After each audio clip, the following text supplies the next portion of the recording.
Bonjour, je me présente, je m'appelle Franck, je suis l'animateur de la Maison des Citoyens Sud-Alsace. Et je réalise cette vidéo suite à la demande d'Alexandre Jardin auprès des animateurs des 180 maisons des citoyens de faire ce petit exercice pour prendre un petit temps pour pour pouvoir donner des visages, aussi mettre des visages sur ce qu'est la Maison des Citoyens et vous expliquer un petit peu plus pourquoi. Spontanément, comme ça, suite à son appel de début septembre, des personnes se sont mises à créer sur tout le territoire des maisons. Des maisons. Alors voilà, moi je vais vous le dire clairement, moi j'ai été réceptif à son message, à Alexandre Jardin, son message de dire que voilà, il y a des colères actuellement, il y a des colères qui traversent la société, il y a des tensions énormes, fortes, et que ces tensions, elles risquent de se manifester, de se concrétiser par le vote auprès des extrêmes. Ces votes, ce sont des votes de colère, des votes de frustration. Et son message à lui, c'était de dire, eh bien, les colères, elles sont légitimes, et on peut être en colère, mais on peut être en colère et être profondément bienveillant. Et j'y crois à ça. Et je me suis reconnu là-dedans. Voilà, parce que je suis effectivement en colère. Je suis en colère contre cette élite politico-médiatique qui propage, qui fait le jeu du Front National, qui fait le jeu de ce discours de clivant entre les Français, qui fait le tri entre les Français. Il y aurait des citoyens un peu plus citoyens que les autres, un peu plus méritants que les autres. Et pour moi, ce n'est pas acceptable. Dans un pays comme le nôtre, avec les valeurs qui sont les nôtres, avec la devise qui est la nôtre, on ne devrait pas choisir entre la liberté, entre l'égalité et entre la fraternité. Et il est peut-être temps de la faire vivre, cette dernière valeur aussi, mais pas au détriment des deux autres. Voilà. Donc pour ça, il faut être bienveillant. Et dans la Maison des Citoyens, on est bienveillant, et je m'y reconnais. Autre chose aussi, le constat d'Alexandre Jardin, c'est que les solutions existent, et je le partage. Voilà, Alexandre Jardin, il a fondé il y a 15 ans Lire et faire lire. Et Lire et faire lire, c'est parti d'un principe simple, c'est qu'il n'est pas acceptable dans notre pays qu'un tiers des enfants qui arrivent en sixième ne soient pas en capacité de lire. Voilà, parce que c'est la base de tout.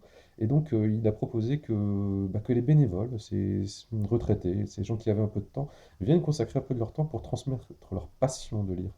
Et ça marche. 18 000 bénévoles. J'ai eu le plaisir de coordonner l'action des bénévoles orinois pendant 3 ans. Et ça a été un régal parce que je retrouve toutes les descriptions. C'est concret pour moi en fait. Euh, Ça fait partie de la plateforme Bleu Blanc Zèbre, Lire et faire lire. Et Bleu Blanc Zèbre, c'est une plateforme de faiseux. Ce sont plus de 250 programmes qui existent déjà. Ce sont des actions concrètes qui sont là. Donc tout est déjà là. Tout est déjà là pour résoudre les grands maux de la société. Et il est peut-être temps que nous, citoyens individuellement, nous qui ne comptons plus dans le paysage politique, qui allons parfois voter contre, qui nous demandons même si nous allons encore voter alors que nous sommes viscéralement attachés à la démocratie, il est peut-être temps que nous prenions notre place et que nous faisions notre part. Comment? Eh bien déjà en disant stop à ce fonctionnement-là, en disant que nous ne sommes plus d'accord, tout simplement. Et il faut un soulèvement citoyen, un soulèvement positif, bienveillant, pour ne pas sombrer dans la violence, pour ne pas aller vers la destruction.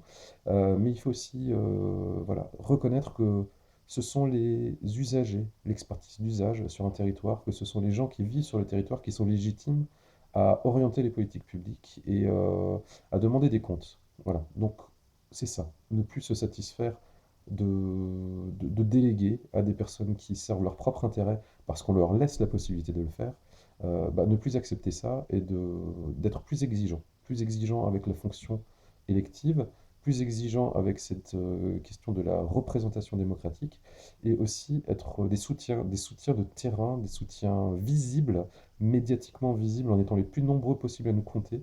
Chacun compte, donc chaque un en deux mots, mais chacun compte, et que chacun compte pareil.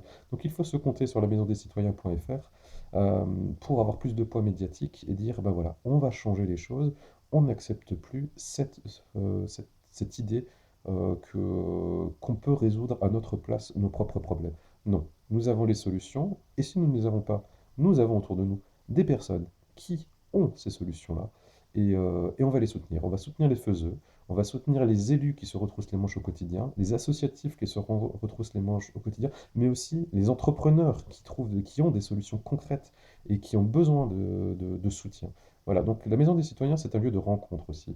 Ce sont des cafés citoyens où l'on vient, où on échange, où on partage nos indignations, nos colères, où on mène une réflexion collective et où on se positionne aussi et on soutient un certain nombre d'initiatives. Voilà, donc si vous voulez faire votre part d'une manière ou d'une autre, venez au prochain café citoyen qui se tiendra le 24 novembre, donc la semaine prochaine.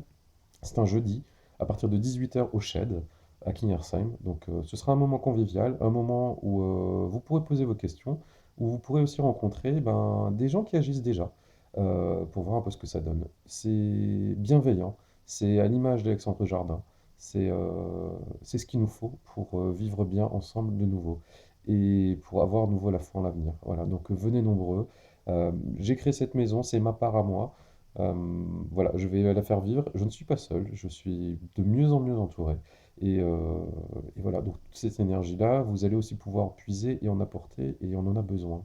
On en a besoin et on va faire quelque chose de grandiose. Alors venez nombreux. À très vite. Au revoir.